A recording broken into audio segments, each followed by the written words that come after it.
هيكلفك ال 50 60 جنيه. حتى العيش شارياه، مفيش عيش التموين. جبت يا سموره، جبت ب 10 جنيه عيش طري. الرغيف ده مش عارفه جنيه ونص صغنون اهي. بيديني كام رغيف؟ 2 4 بيديني 6 رغيف ب 10 جنيه. والمفقع 5 رغيف. عشان الرغيف ده ب 2 جنيه مش عارفه ليه، او اللي هو حلو ده حلو كده. النهارده انا مدلعهم ومش هيصفوا مفيش بعد كده. وجبت ايه سموره؟ جبت البتنجان ب 10 جنيه. كيس البتنجان ب 10 جنيه. وقطعت عليه طماطميتين وقرن كده، وهحط البتنجان بدقته. وانما انا عندي دق، هزود دق. فكرت فيه، استنوا نزود الدق.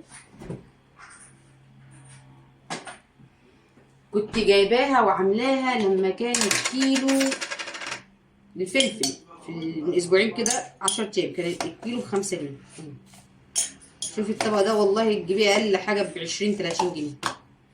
خلي البتنجان على الوش عشان الدقه تنزل بيه طماطم تحت، فكله يشرب من كله. مش هقلبه دلوقتي عشان البتنجان.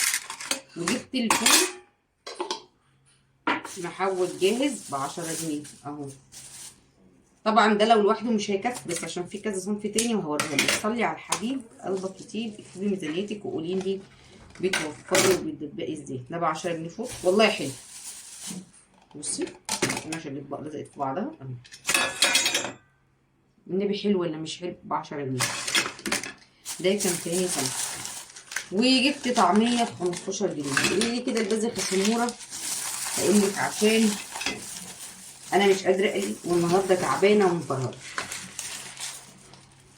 15 جنيه طعميه. والله العظيم كنت عملتهم انا كيس ب 10 جنيه عجينه، كنت عملت نص واتبقى نص. وانا بعمل ب 7 جنيه عجينه 15 طعميه. وب 5 جنيه بتنجان قطعت عليه طماطمايه وهحط عليه قرن فلفل، والدقه موجوده في البيت. وب 10 جنيه فول. ده كده 50 جنيه.